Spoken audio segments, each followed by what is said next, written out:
He's been in Des Moines for about the last 7 years. He works at the Gateway Market, and for fun, he acts and sometimes directs in local theater. The last show he was in was Man of Steel at the Des Moines Social Club, so let's give him, Kyle, a big round of applause.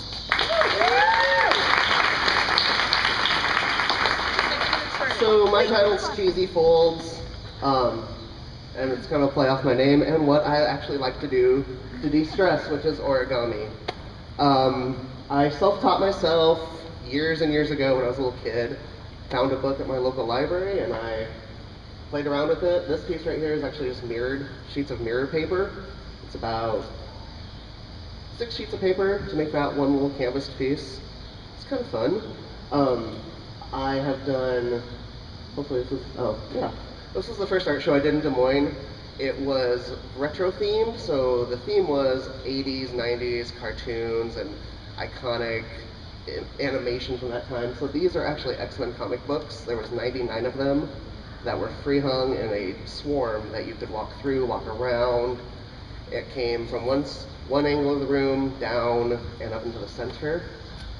This is a face that I learned how to make. I just had fun. With that first art show that you saw, I made a bunch of just traditional pieces. But the more I thought about it, well, unless you have a giant room to hang 99 free hanging doves, or you have room to hang from a ceiling something, or shelf space, my art was kind of just pretty to look at. Or unless you're getting married, which for one of my bestest friends, that is her bouquet. It's all recycled paper and actually grocery bags are in there. The brown stuff is actually just fairway grocery bags. But like I said, I was trying to figure out something else, a different way to present origami that people could actually hang up in their house and not have to pound a nail and set aside certain air space for. This is 31 sheets out of comic books that I hand cut, and then each fold unfolded with a black Sharpie made another black line so it would have that traditional old school comic book blocked out black and white space. I want to say like in 2010 we did Sensory Overload, which turned an old schoolhouse. Okay, I'm going to stop that story right now.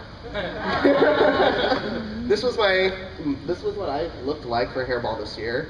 All of the flowers, all the leaves, all the sticks, all the birds in there are just folded up paper that I spent the time, did that, and then slowly with about a whole sheath of bobby pins, pinned all of it up in there. This is actually duct tape and paper. There are up in the corner, all the corners and then in the center, they're actually little doves folded out of fuzzy mustache paper. And then I found mustache duct tape, which I lattice wove over top of the canvas and made a fun little off art piece that if you look hard enough you can see stuff. And this is another one of my first pieces. This is lace I spray painted over a canvas, and then there are 8 sheets of paper per star. And those stars actually my godsons have now learned how to make, and they are frisbees too. So they will stretch out to a circle. Their mom does not enjoy when Uncle Kyle comes over because there's paper and shreds of paper and scissors and death and fun.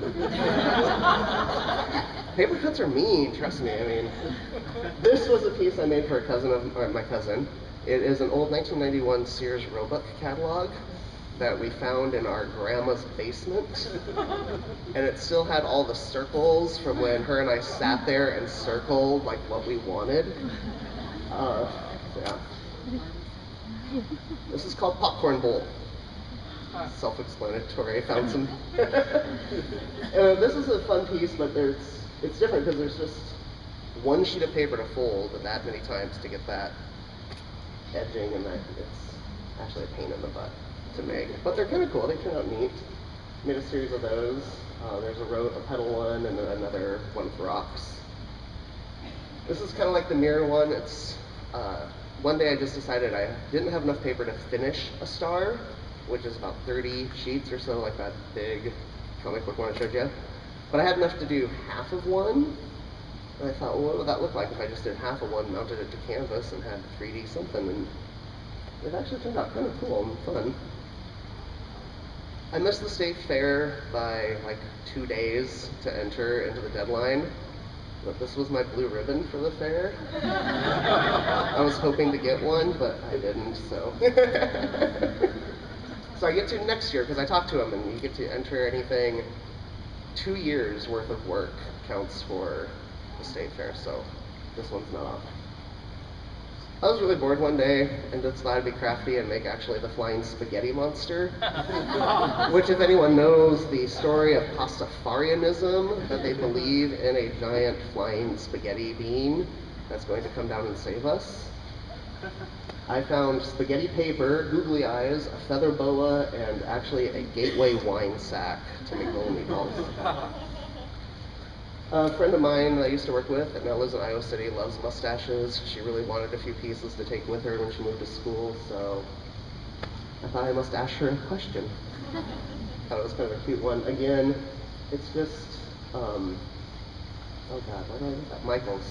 They can't scrapbook paper that I get accused of being a scrapbooker multiple times over. This is 5 hollow pyramids. They're made out of Ranger Ricks and Your Big Backyards, if you remember those magazines that the National Wildlife Federation produced in the 80s. I'll never make that piece again. Period. Nobody can buy that, it's mine. This one, I screwed up the canvas so many times, I hated it and was just gonna trash it. And then I made an elephant out of random paper I found, and I actually thought the elephant blended in pretty well with the mistake of spray paint on the background. A friend of mine had asked for elephants for a little kid's room.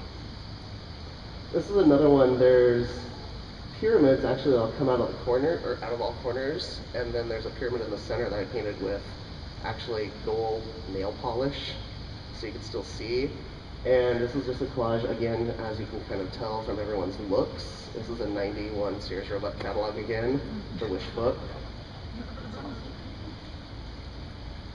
I learned how to make a chain. One day I was at, I want to say Half Price Books, and I found a really awesome book, but I didn't like any of the patterns in there except for the chain, and I didn't want to spend the money for the chain, so I just sat there and memorized the chain pattern.